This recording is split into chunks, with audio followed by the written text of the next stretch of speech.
Welcome to Barbel Days and Ways Volume 2. We're here at the Careberries Manor in the heart of Wales, owned by a great friend of mine, Peter Smith, who's been fishing the Wye for barbel for nearly 20 years. We've come down here to meet up with the Wye Foundation with a view to filming in the summer on some of their fabulous barbel stretches. There we go. Thanks a lot, Peter. Cheers. There we go. Cheers, Stu. Cheers, bud. Cheers, thank you. What a great bar. It is, isn't it? I'm amazed at some of these fish on the wall.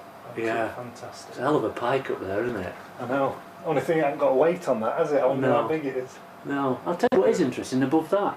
The eels. You rarely see eel stuff, do you? Yeah, difficult. Yeah. Difficult. And I wouldn't mind a tench like that one. Yeah, that's a beauty. Hell of a tench, isn't Double, it? doesn't it? Yeah, yeah. And looking at some of the signatures on these pictures, there's been one or two famous anglers sat in this bar over the years. Definitely. Yeah. Mind you, I've joined a few here with the angling writers, you know, where it was, you know, I've sat out there with people like Fred Buller. Yeah, it was just amazing history in this bar. Anyway, enough of this. Yeah. Enough of this. Where are we going to start this DVD? I think we should start with some small river barbelling. Oh, sounds good to me. Sounds good.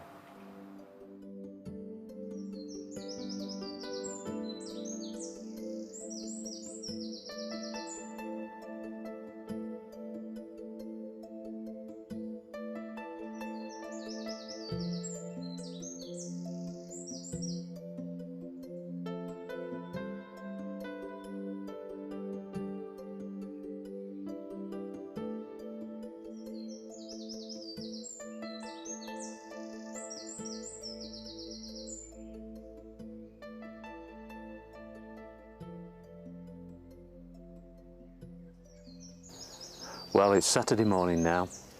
It's very early. We've come down to a little river in Nottinghamshire. It's not the best barbel river in the country. It's tiny, it's shallow, it's weedy, and probably on this whole stretch there might only be 20 or 30 barbel. But I found a few fish, so let's go and see how we get on. Come with me.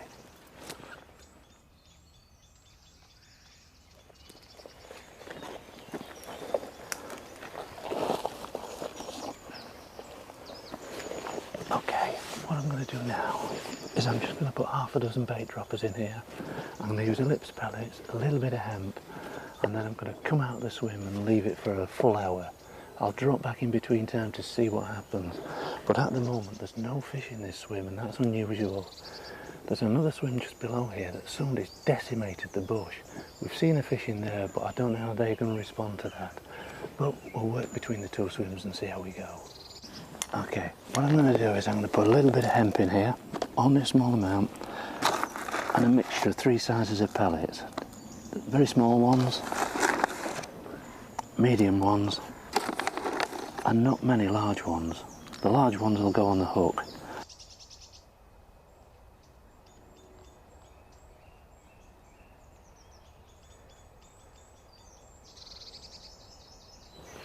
Yeah, on this little river it's very difficult to ledger because of the amount of floating weed that comes down, and it comes through the water at all levels, from the surface right down to the bottom. And if you have your line stuck up in the water, it collects and you just cannot hold your bait in position for more than a few minutes, and that will spook the fish. But we'll come round to that when I've just baited up here. If we get a fish in the swim, I'll show you a neat little way of avoiding it.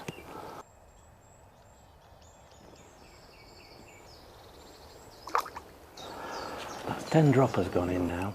I'm going to go downstream and bait another swim up down there. Okay, all we can do now is leave this and hope the fish move in. So let's move on. Come on.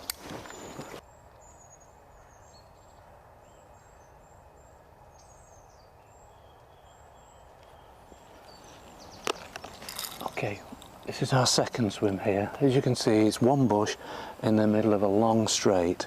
There's no distinguishing features in the river bed, except that there's nowhere else that offers cover to fish. So obviously the fish are going to hold up under here if they're in situ. Now earlier on we came down here and we spotted a barbel, and the chances are if there's one barbel there, there'll be more. The only problem is, as you can see here, is the amount of weed here that's going through at all levels.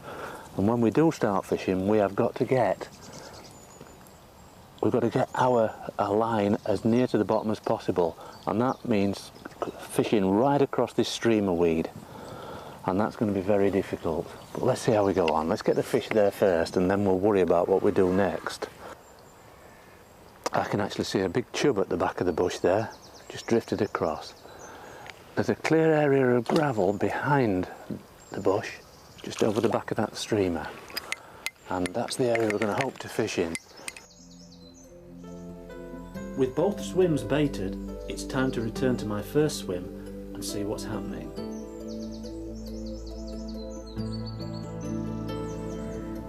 Wow, this is much better than I dared hope for. There are a lot of fish competing for food down there. I can see at least 4 barbel, several bream, and quite a few chub too, and there's only about 2 feet of water.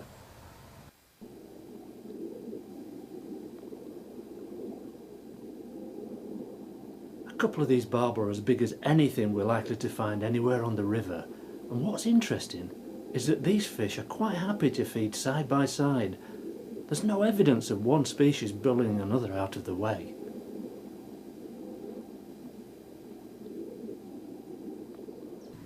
The fish have certainly moved into this swim. I'm feeling pretty confident.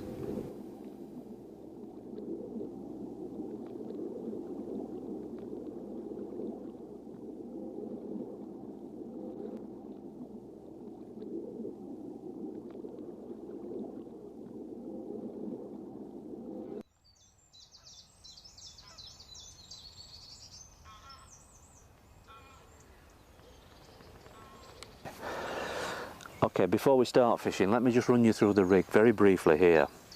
Because there are bream and chub here, I want to ignore any bites from them. I will only try to get a bite from a barbel. So I'm fishing a long hair. As you can see there, there's probably a full centimetre, the length of the bait between the hook and the bait. Here I've got a single pellet. I'll play around with ellipse pellets, double ellipse pellets, small pellets, big pellets, whatever I need to do, but I'm drilling them rather than gluing them with a simple stop in the end of it. Size 10 hook, and then I have around 2 feet hook length of braid. This is a drop and braid. It's the old the Drennan ones, the sink link, those. Okay, and on it I have put little bits of heavy metal putty, the old stuff that Kristen do. There's a number of manufacturers make them, and I've got some about 6 inches from the hook, 8 or 9 inches behind that, same again. The secret of this is everything has to be flat on the bottom, because if it lifts up at all, it'll get blathered in weed. Got here a bolt rig, semi-fixed obviously, that pulls out of there, but the fish are going to hook themselves. Even though I'm only fishing 8 feet out from the bank, I've got 3 ounces of lead. That is going to be nailed down, it will not move, and the fish use that to set the hook. Now here's the key.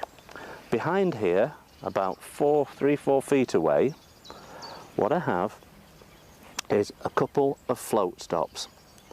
They're just your typical, you know, silicone sliding float stops, and I've put another piece of silicone over the top of that so that it fits inside, when I can find it. There we go. What we've got here is a 1.5 ounce inline lead. The silicone just fits inside the nozzle of it there, just so that it can drop off and run. Now that will actually sit hard on the bottom, so the line will go from the 3 ounce lead to the 1 ounce lead flat on the bottom. It can't actually pick any line up. I'll then put the rod tip on the deck behind it, and hopefully that way all my line will be pinned to the gravel and I won't have problems with weed, and I'll be able to keep the bait out there for as long as necessary. And hopefully that won't be long if the fish move in. On the other hand, if they don't move in, we can fish here while Christmas, so keep your fingers crossed.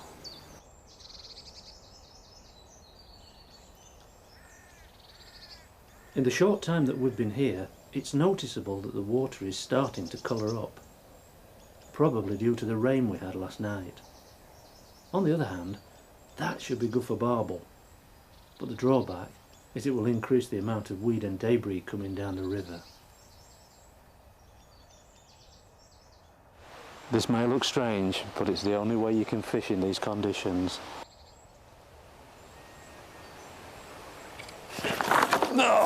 Yes! We're into something here. And Bob thinks it could be a barbel. No, it's the biggest lump of crap imaginable. I'm afraid that that's one of the problems with this kind of fishing. Oh well, with the first swim completely ruined, I had no choice but to drop back into my second swim.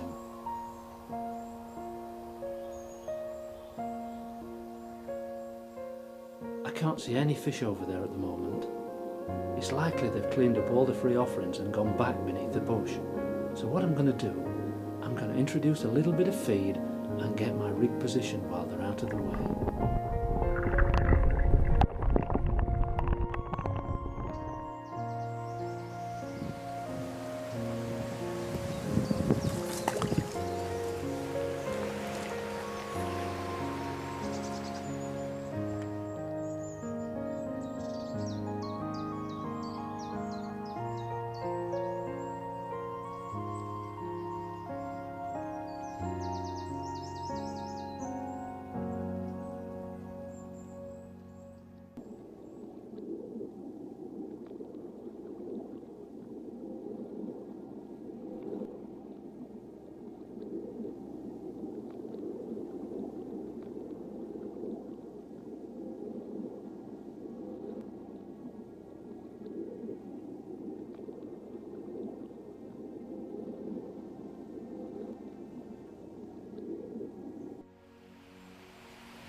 If we can keep the bait in position for long enough and we don't get interference from bream or from chub, then there's still a good chance.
The fish are bound to be on the bait by now, and you know, it's only a matter of time before one makes a mistake.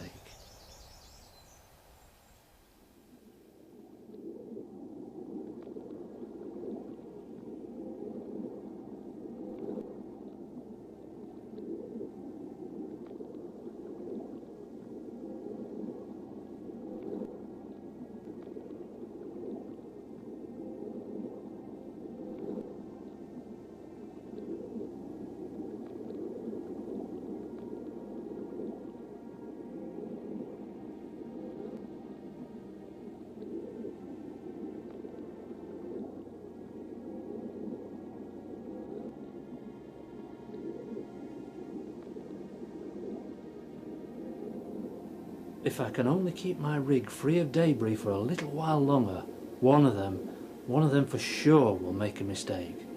Let's just hope it's a barbel.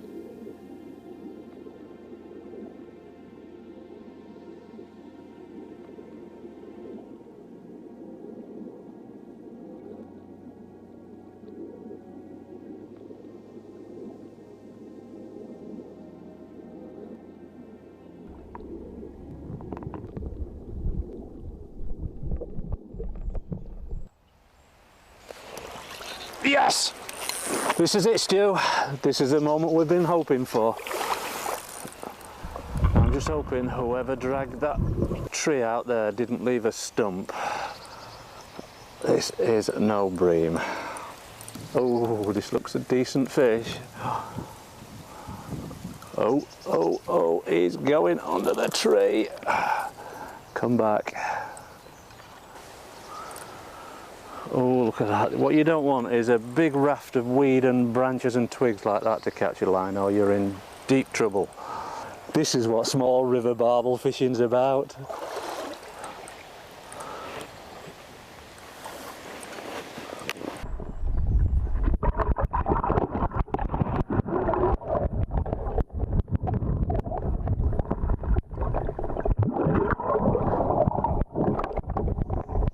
Actually, the weed's working in my favour now because there's a big lump of weed over its nose, and if I'm lucky here I can roll him back into the net. Yes, he's ours. That fish is ours. Yes, that is a proper small river barbel. Yes, yes, yes. Well, I've got some nice soft grass here. Let's lay it on the grass. Oh, look at that. Oh, he's talking to me. Pristine. These don't get caught very often, you know. Just brilliant, brilliant small river barbel. Well, we've had our fun with this fish. Look at that for an immaculate specimen. Sun's just gonna break through. I'm gonna let her go now. Oh, she's ready to go, as you can see. And just hold her up against the current till she wants to tell me she's ready. A one-handed shot. I think she's ready now. Goodbye, baby. What a great fish. What a great fish.